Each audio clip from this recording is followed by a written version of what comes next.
Bwana asifiwe mpendwa mtazamaji, Bwana Yesu asifiwe sana. Ni asubuhi nyingine njema, tarehe 25 mwezi wa pili, mwaka ni wa 2026 mpendwa mtazamaji, ikiwa ni siku ya Jumatano. Na himizo asubuhi ya leo, kabla tuanze siku, tuangalie kitabu cha nabii Isaiah sura ya 59 mstari wa pili.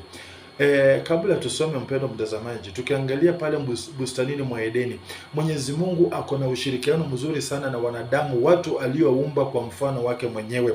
Lakini unapoangalia pale bustanini mpendwa mtazamaji, Mungu alikuwa na keti na wanadamu, aswa Adamu na mkewe vizuri sana, mawasiliano yalikuwa sawa, maongezi yalikuwa sawa, lakini tu kila kitu ilikuja ikasimama kwa sababu ya dhambi ambazo Adam aliweza kutekeleza pale bustanini mwa Edeni. Na ndiposa asubuhi ya leo Isaiah anatuambia 59 mstari wa pili ya kwamba kitu ambacho kinachochukiza Mwenyezi Mungu mpendwa, na kimeleta ukuta katikati yetu sisi na Mwenyezi Mungu, ni dhambi ambazo tunatenda kila wakati. Mpendwa mtazamaji, unapotenda dhambi, Roho wa Mungu hawezi kaa ndani yako. Unapotenda dhambi, usitarajie kuwa katika uwepo wake Mwenyezi Mungu. Usitarajie malaika wa Bwana aweze kukutembelea, lakini ukitaka Bwana akutembelee na kuweza kuona baraka katika maisha yako, mpendwa, jifunze kutubu dhambi. Wengi tunatenda dhambi na tunakaa na dhambi. Wengi tunatenda dhambi lakini tunakaa ni kana kwamba hatujatenda jambo lolote. Mwenyezi Mungu anapenda roho ya kutubu dhambi. Mpendwa mtazamaji, asubuhi ya leo naomba nikwambie kwamba mpendwa mtazamaji, mazingira unayokaa yamefanya maombi yako hayajibiki. Marafiki zako wamefanya maombi yako hayajibiki. Maybe matendo yako unayotenda yanafanya maombi yako hayawezi kujibika. Na haimaanishi kwamba Mungu hana muda wa kujibu maombi. Mungu ana muda wa kujibu maombi vizuri sana. Lakini tatizo na kwamba ama kizuizi kinachofanya maombi yako yasijibike, baraka zako hazikuji, miujiza haitendeki katika maisha yako, mpendwa, ni kwa sababu ya dhambi unazotenda kila wakati. Na ombi langu tu asubuhi ya leo ya kwamba tubu dhambi na uweze kuona mkono wa Mungu. Tubu dhambi tu na ukaweze kusamehewa. Tubu dhambi tu na tuweze kurejesha uhusiano wetu na Baba Mungu. Otherwise Mungu anakupenda, Mungu anakujali.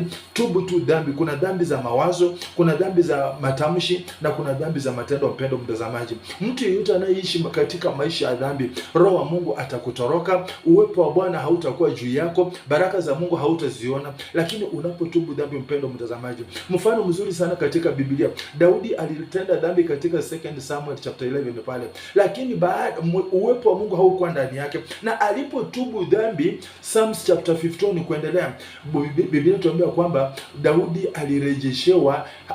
alirejeshewa hali yake na akawa mtu wa kuweza kumtumikia Mungu. Na ndipo Mungu anatuambia katika kitabu cha Matendo 13:36, Mungu anasema kwamba Daudi mtu anayeupendeza moyo wangu. Kwa sababu gani?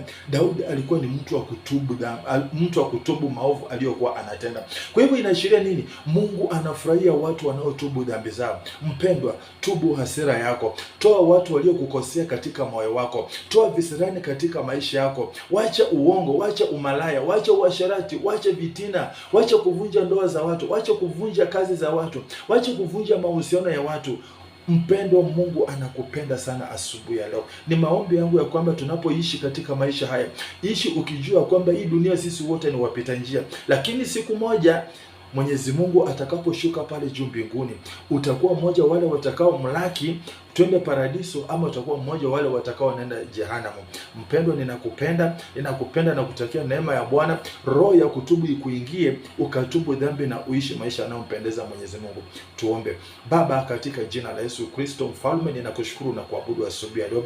Baba, umekuwa baraka, ni asante kwa neno lako hata asubuhi ya leo. Asante kwa mtazamaji wangu, asante hata kwa hii siku, asante kwa kipindi hiki Mfalme. Baba, neno hili likaguze maisha ya mtu, naye anapobadilika, Jehova, sifa na utukufu vyote ni vyako. Asante maana umetenda. Kwa jina la Yesu naomba na kuamini.